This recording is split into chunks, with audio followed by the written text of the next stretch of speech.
The Darksiders universe is by far my most favorite franchise of all time. Since I started with Darksiders 2, I fell in love with the immersing world of this franchise.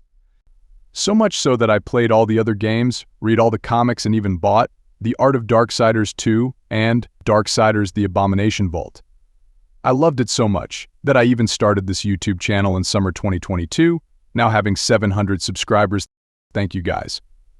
It contains numerous characters I absolutely love. Today I'm going to talk about a character introduced to us in Darksiders 2, the Darksiders character that deserved better. The tragic story of Absalom.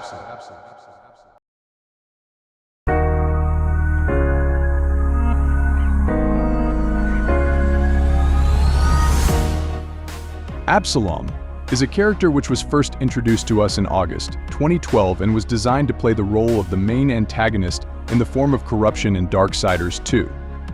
He was shown to the player right in the opening sequence of the game, but only upon reaching the Tree of Life for the first time, Death not only saw that the corruption had an avatar, but also that this avatar of chaos was revealed to be his older brother and old friend Absalom, which he extinguished alongside with the other Nephilim. Who are you? I think you know. Once, you called me brother. Absalom. The player is then shown a flashback of the time when Death was on his war zone-like killing spree in Eden, where he defeated Absalom and caught the souls of the Nephilim in his amulet. Except for Absalom's, he was captured by the corruption, which further strengthened his negative feelings. In this flashback, the player gets sort of an understanding of what Absalom's goal is. He wanted a home for his kinsmen, his brethren, his family. The next encounter Death has with Absalom is also the last, the climactic boss fight at the end of Darksiders 2. This fight is for me by far the most interesting one from an emotional perspective, as it shows how Death and Absalom's were struggling with their emotions. In the beginning, Absalom was very confident in his ability of taking down Death, even able to outsmart him at one point in the fight.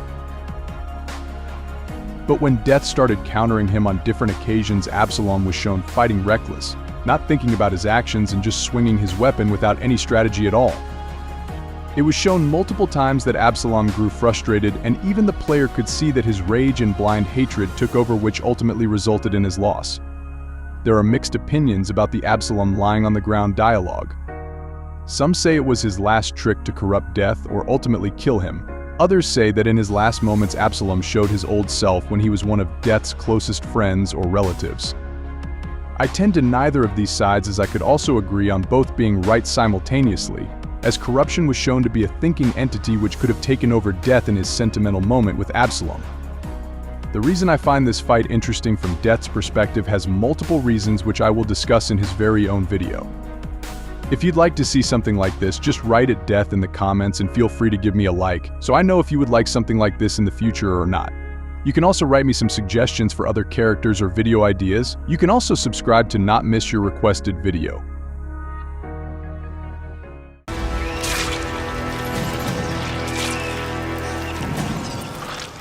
Take my hand once more, brother.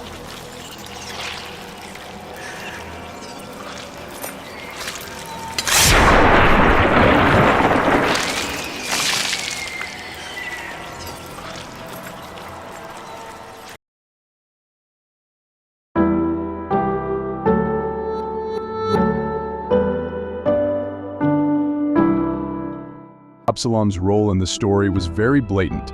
He was the avatar of chaos, the champion of corruption, and therefore its enforcer, just like Death was one of the Charred Council's enforcers. Protecting the Well of Souls was his main objective given to him by the corruption. This was stated by the Crowfather before Death entered the Well of Souls. Then be warned, Rider of Death. A dark presence guards the well, and the seeds of corruption writhe within. Well is corrupted. Yes. But not the nameless kind who have faced it thus far.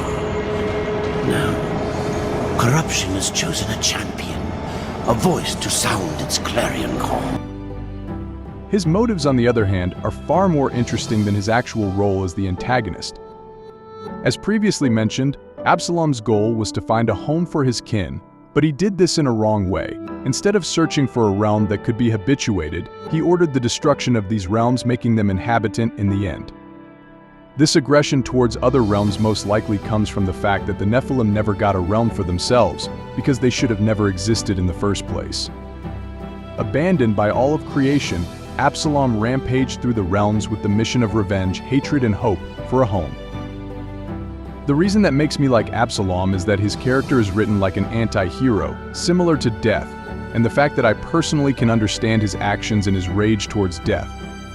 For us, the players, we know why Death and the other horsemen were doing what they did to their race, but for Absalom, it was betrayal from one of his closest friends.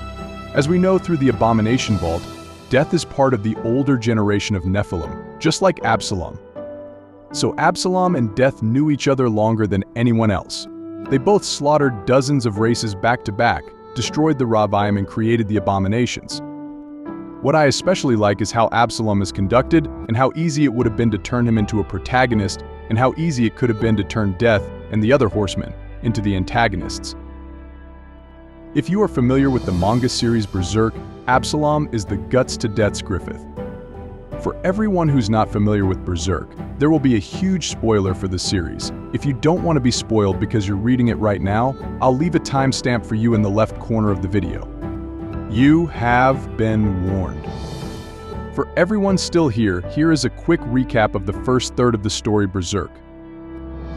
Guts dips from the mercenary group and wanders off alone. He runs across another mercenary group called the Band of the Hawk, led by this absolute thirst trap called Griffith, who wants to recruit Guts. After getting his ass handed to him twice by Griffith, Guts has to join the Band of the Hawk, and with that begins the camaraderie between Guts and the Both, most notably Griffith and unit commander Casca. Casca is a hot-headed warrior who isn't particularly keen on Guts at first, and Griffith is a charismatic leader with a dream to have his own kingdom. The Both proceeds to perform remarkable achievements on the battlefield, most notably putting an end to the that had been ravaging Midland, and with that they're recognized as heroes by the king and are awarded with a luxurious life inside the king's castle. This life, or Griffith's dream, isn't quite Guts' forte, however, so he departs from the Both after defeating Griffith in a duel in order to look for his own passion, which leads Griffith to impulsively spend the night with the king's daughter, Princess Charlotte. After getting caught the next morning, Griffith is sentenced to a torture by the king, which leaves him a shell of the man he once used to be, and Casca assumes role as leader of the Both, a mere mercenary band once again. Word of the situation reaches Guts, so he returns to help save Griffith and has a brief but meaningful romance with Casca. After successfully performing the rescue, the Both attempts to journey off while taking care of the withered Griffith, but are met with an eclipse. So things seem to be going pretty well for the Band of the Hawk. Well, relatively compared to how it's been for the last year. Anyways, point is, they save Griffith, but then Griffith becomes a bit suicidal, saying that he's useless, and decides to use his little magical egg, but his little magical egg, known as a Baylet, is special because it's crimson. And so now all the Band of the Hawk, except Rickert, because they told him he couldn't come on the mission earlier on in the story, are now teleported to another dimension, or to be more precise, and intercise. If it wasn't already creepy enough the fact that they were surrounded by all these zombie-looking like creatures, they are now in this completely unfamiliar environment that looks quite esoteric upon appearance, and then these four beings pop up known as the God Hand. And the God Hand basically signal out Griffith like, yo, you're kind of destined to be the king of demons, the one who's going to usher in this age of darkness, and yeah, you're going to sacrifice all your friends in order to do it. Guts, being in denial, not thinking Griffith would do such a thing, is brought up to the place with Griffith, but Griffith, seeing who he truly is and his ambitions and goals, decides that it's too late for him to turn back and sacrifices his friends. A lot of brutal killing happens. Pippin dies, Corcus dies, Judo dies, Casca doesn't die, but her fate is a little worse than death. Gaston dies, everybody dies, and Guts goes down there to see a pool of his friend's blood, and he goes berserk. Let's get back to Darksiders, and please feed us. Don't cancel me, you do awesome content. Anyways, if we just change the characters of these events, we get the friendship of Death and Absalom, and also the Battle of Eden. Death sacrificed his brethren for in exchange for unimaginable power. Destroy their souls.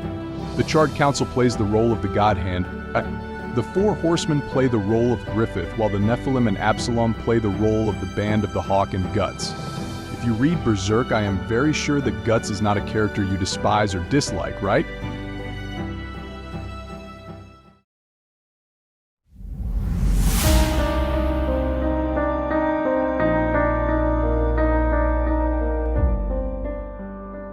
Absalom, for me, is not only a character that was treated unjust in his own verse, but also a character who is treated poorly by the fandom. I saw many critics about Absalom being an anticlimactic end boss for the game and just being fodder in some people's eyes. And whilst I agree with the fact that the fight against Absalom was not nearly as difficult as Archon's or Samuel's, I never had an issue with that. Absalom was never supposed to be the strongest in the Darksiders universe. He is not stronger than Samael, but I think many people just don't realize that Absalom was not weak in any regard. When he was still alive, I see no issue saying that Death without the seals would have lost against him in the Battle of Eden. There was a reason why Samael considered Absalom as perfect mold.